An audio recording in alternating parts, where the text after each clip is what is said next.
Hi, I'm James Verdier, and welcome to the American Institute of Biological Sciences BioScience Talks, which is a forum for integrating the life sciences. On the second Wednesday of each month, and sometimes in between, we discuss the latest bioscience publications. And as a reminder, if you'd like to read more, point your browser to academic.oup.com/bioscience. On today's episode, I'm joined by Dr. Miriti, who is an associate professor at The Ohio State University in the Department of Evolution, Ecology, and Organismal Biology. She joined us to talk about her article, The Elephant in the Room, Race and STEM Diversity. We also chatted about some of the ways that culture within the academy could be reformed to improve the recruitment and retention of members of underrepresented groups. But let's go straight to that interview. All right, Maria, thank you very much for joining me today. You're welcome. Okay, I was hoping we could get started with sort of a broad overview of the situation in STEM. And one thing I was unaware of before reading your article was that the difference between the number of faculty of color represented in STEM versus the wider academy is something like 20% versus 9%. Yes. And what I was curious about, is this sort of a newly realized, recognized phenomenon, or is this something that's been studied and established in the literature over a long period of time? It's not always clear the extent to which it's been looked at within the academy. I mean, NSF does a report periodically that gives the state of diversity in STEM, and they do include racial diversity within that. However, a lot of the reports on increasing diversity, I think, have just looked at diversity very broadly. And so anyone that does not necessarily, or that does not at all match a white male phenotype, if you will, Sure, is seen to be enhancing diversity. And so the numbers show this, most notably in the number of women that are present within STEM disciplines. Yeah, and I think we could actually go ahead and talk about that right now. You described that in the article as sort of, a single axis view of diversity. Do I have that right? Yes. And so that's a case in which, you look at diversity as a very broad issue, but you fail to capture, the multiplicity of ways in which someone might be considered so. Yeah, I mean, once upon a time when the field, broadly speaking, was totally and completely white men, or even where there were women that were present, their contributions were many times overlooked. It's not a mistake by itself to only look at gender diversity, but I think that the challenge is the idea that by bringing in women, the majority of whom are typically white women, but the problem with that is the idea that somehow the issues or the barriers that these people have faced will also include a broader group of people. And I think that is where a number of diversity initiatives live. Sometimes when I'm in a grouchy mood, I sometimes think of things like trickle-down social justice types of issues. And what it does, though, is that it masks other types of barriers that are in the world, and I think that are a little bit more challenging to confront. And very broadly speaking, what sorts of challenges are we looking at there? I think that racism is a big one. I think that inequities that are associated with socioeconomic status is another big one. I think that in some ways, anybody who's going to be successful in STEM has worked hard at some level, right? And I think that sometimes it can feel like a confrontation when a challenge is posed that suggests that person A has had an easier time or has been enabled in some way compared to person B. And in particular, when we know, or when there's been a number of studies that show that,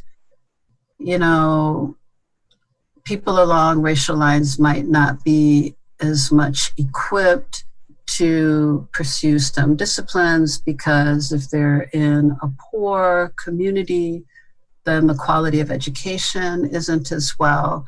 And there are issues like that that people point to, and it doesn't mean that these issues are inaccurate, but they don't really capture all of the challenges that are associated with pursuing STEM, persisting through the curriculum, and then even once a degree is attained, to be able to persist within the culture of the various institutions that are associated with STEM. And as you were saying, you have people on the other side who have not faced those challenges, but who have nevertheless achieved a very high level of academic success. And they're probably not particularly warm to the notion that they've had it easy in any way. So it seems that, perhaps there's some potential for blowback there. I think that there is. And I think that in education, they call, they acknowledge something called a deficit model, where people's inability to be successful in STEM largely, but in other disciplines too, has to do with gaps in their training. And there's been some more of a movement to try to look at this problem a bit more broadly and recognize that there are cultural cues that exist within the way that we're trained, that might be signaling to people that they don't belong in a particular discipline. And then the other side of that challenge too is because people communicate in ways that have a cultural signal, that sometimes information that is presented in a non-traditional way isn't really recognized as knowledge, right? That makes sense. So on top of, other challenges, you have the fact that, people's experiences and capabilities aren't being recognized because they don't come through necessarily the traditional channels. Do you think STEM culture, plays a negative role in this, or is challenged in this, insofar as, people tend to view themselves in STEM fields as being objective, and they may be more resistant to the notion that these sort of, cultural cues are embedded in their daily practice? I think that is a big challenge. I think that is a really big challenge. I think that, there have been some more recent studies that are trying to address this question, and I think that we can see some cultural elements, for example, in studies that look at the language of science, which now is predominantly English. I think that we can see this in other cultural examinations of, for example, field work that is conducted in a place that is not where the scientist is from. So, when I was in graduate school, I did some research in the Brazilian Amazon, and we relied very heavily on the local knowledge of the people who were from Manaus, in this case, and those contributions don't get recognized, right? And whatever it is that a local person might be providing in terms of their knowledge of how it is that the forest works still passes through a filter, right, before it gets communicated to the scientific community. And so there are other people who also are looking at that, and also what we value, right? Because, for example, if we do research that is going to have a strong positive effect on an actual local condition in a habitat such as the tropics, that contribution doesn't have as much academic merit as one that might be dealing with, what might be downright arcane to a large number of people, but might be making a contribution to scientific theory, right? And so we don't value the contributions of research in the same way, depending upon who it's impacting. And I'm wondering, do you also have a problem in which, those who have participated in some way in the research, perhaps not as, a research scientist, but as someone who's, field assistant or has helped with the collection of data, is not being credited as perhaps they should be, when it comes time to compile the large list of participants and authors and send it off to a journal?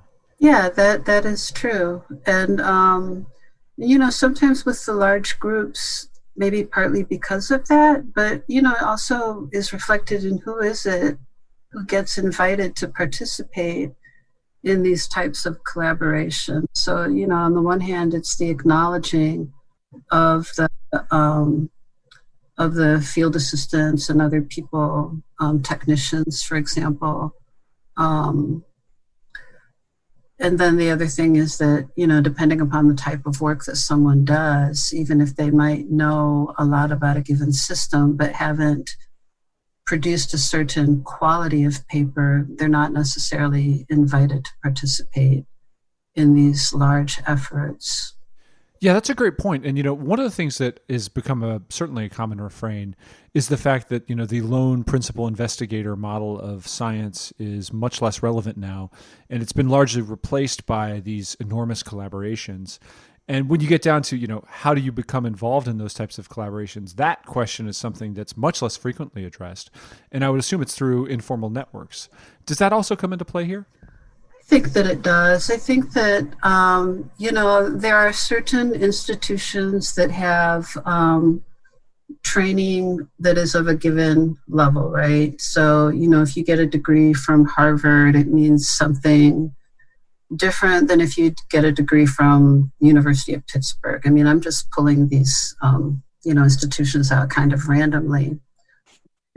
And so if you come from a more prestigious program, then your network is going to be broader. I guess that's one of the advantages of these programs. They are not always as accessible to everyone. I guess that's part of being elite. But I think that sometimes also there are hidden cultural barriers that kind of go along with elite institutions, because if you have someone who is from a non-traditional background, however you want to identify it, either their ethnicity, or the combination, I should say it. Ethnicity, I don't think is enough. But if you're from, a low socioeconomic status, right? Or if you are a minority or a woman, depending upon what field you're going into, it is harder within the constructs of a lot of these institutions and programs to really be able to negotiate the program as effectively as someone who either, is from a higher socioeconomic status or has had greater experience with educational systems.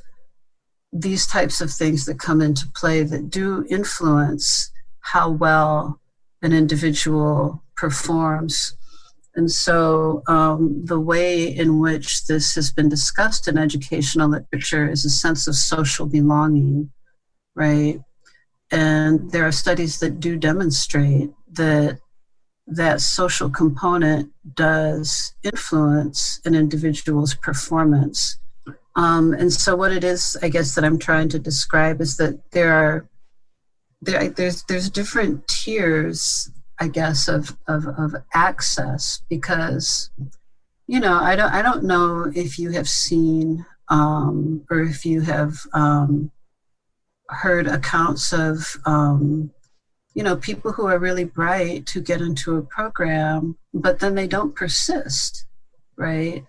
And so it's not just getting in the door. It's that ability to be able to persist within a particular academic situation. And so combined, these factors do affect the sense of inclusion, but also the access to broader networks within the discipline that are really, really important to being successful. So that would be a case in which the pipeline, as it were, can be pushed, nudged in the direction of greater inclusion.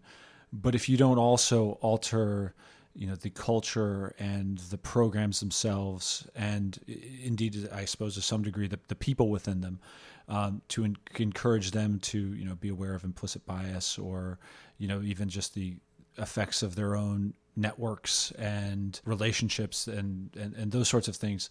If you don't work, kind of both sides, the pipeline and the entity itself, you wind up with a situation in which people leave the field.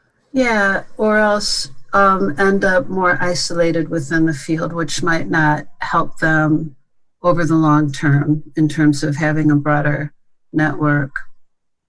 I mean, it just occurred to me in an example that I've heard um, in our among our graduate students. In particular, this was in a seminar that I offered this past fall on diversity and ecology and evolution. And I was surprised that a number of the students were unhappy that a lot of the socializing occurs in bars, right? I wasn't prepared for that, but there were a lot of reasons why our students have been speaking up about this, because some people don't drink. Some people can't afford, right, to spend, I don't know how much a beer costs in a pub or whatever it is that people want to have.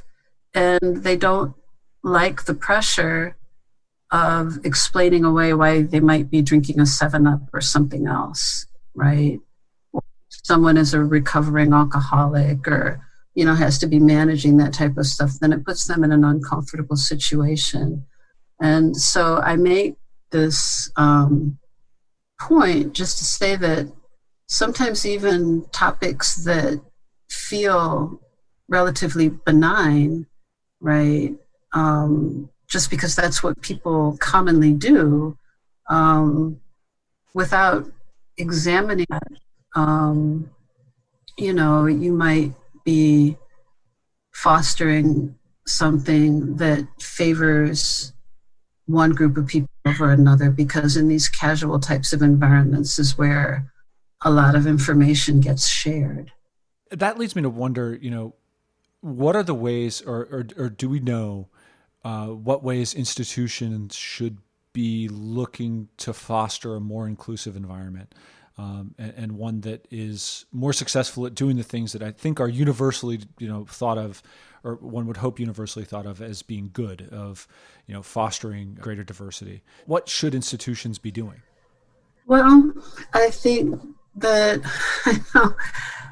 it is a challenge to think of ways in which the institutions can change. I think that because there are so few people of color within STEM disciplines, I think that the solutions would have to be multi-institutional, ways of providing some type of a safe environment for faculty of color to really be able to state what the challenges are, to be able to do that in a way where you're not necessarily going to get pinned to your institution or your department or anything that might make people become a bit more reticent, because I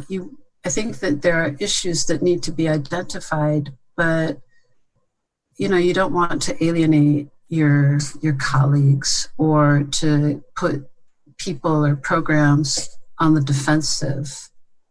And so I think that having a multi-institutional approach would be one way. And I think that also just really trying to acknowledge that the playing field is not as level as we try to proclaim. Many institutions value diversity, right? And at the same time, many institutions really lack the diversity that they value. And, therein is the puzzle, because you can't just always say that, well, people don't want to come, right? Our doors are open, people aren't coming, right? The actual issues have to be stated, and I think that means that there has to be some broad trust of colleagues of color to be able to outline what the challenges are and that be heard. Absolutely. And, one of the other things I wanted to capture from your article, because I thought it was a very important point, is that oftentimes these diversity enhancement measures, in terms of the labor required to do them, fall disproportionately on the shoulders of faculty of color. And, although institutions will, clearly state that they believe that these are highly important activities, they're not necessarily considered in the same light as, things like grant funding or publications when it comes to promotion and, other measures of professional attainment. Exactly. I mean, the currency for promotion is, grants, the number of articles that you publish. I mean, those are the two big ones, right? All of these things are in some ways seen to be objective, right? Because everybody's throwing their hat into NSF or NIH or, whatever your funding base is, depending upon your research emphasis. But all of these other things that we've been talking about in terms of your network, in terms of your isolation, influence the success, the institution where you got your degree, right? They influence your success, right? The work to include a broader base that everybody values in terms of scientific productivity, that work is not really recognized. I mean, it's recognized, there's awards. I was a recipient of a diversity enhancement award through the Ecological Society last year, and also from my institution, right? But that's not going to get me a fat raise this year. Well, this year's an exceptional thing. I don't think anybody's getting a raise. But it's not going to be something that is going to get me promoted. Right. So you have the situation in which, perhaps access to the traditional forms of reward are, not enhanced, to say the least. And then additional labor is being requested or required that is then not rewarded itself. Right. And, and then I guess the other thing, and I haven't spoken about this with other people, but, you also don't want to end up being put in a box. Like, okay, I do work towards culturing diversity or enhancing diversity, but I still do ecological research, right? And, it's a challenge to try to keep that balanced and also to be recognized, still as a scholar, in STEM. I think that some people, once they head down the path of, trying to promote diversity and inclusion, then that becomes what you do. And I don't know, I imagine that must be a big challenge for some people. Yeah, I can imagine. And it seems that there would be, a natural fear of being typecast in some ways and potentially not receiving the credit for the multiplicity of one's contributions in the academy, but rather only being seen in this one role. Right. And also perhaps sometimes with the institutions, then it's like, oh, you did a good job with that. And then, the service load gets higher and higher, right? And then that compromises the scientific productivity. That makes sense. And, are there any things in particular that we should be saying to members of the academy that might help them avoid some of these pitfalls and some of these problems that you highlight? I think that anything and everything that we can try to do to, get people to acknowledge, how race plays a role in so much of what we do, whether we are doing it in our communities, but definitely within our academic institutions, and not just see it as a societal problem that is outside of the institution. We're all a part of the society in which we live and grew up in.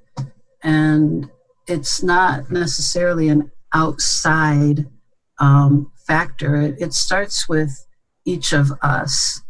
And I really do think that it is important that faculty come to accept this very broadly, because without faculty buy-in, right, we're the ones who are in the day-to-day teaching students, right? Whatever it is that is occurring, we perpetuate it, right? We model it, we foster it. And so, we want to foster the changes that we value. And so it has to start, within that recognition, or with that recognition, I should say, that we live in a racialized world. And so to divorce our academic practice from that is not going to get us towards the diversity goals that institutions are setting and that many departments value. And I think that's an excellent note on which to leave it. Maria, thank you very much for joining me today. Okay, you're welcome, and thank you for asking.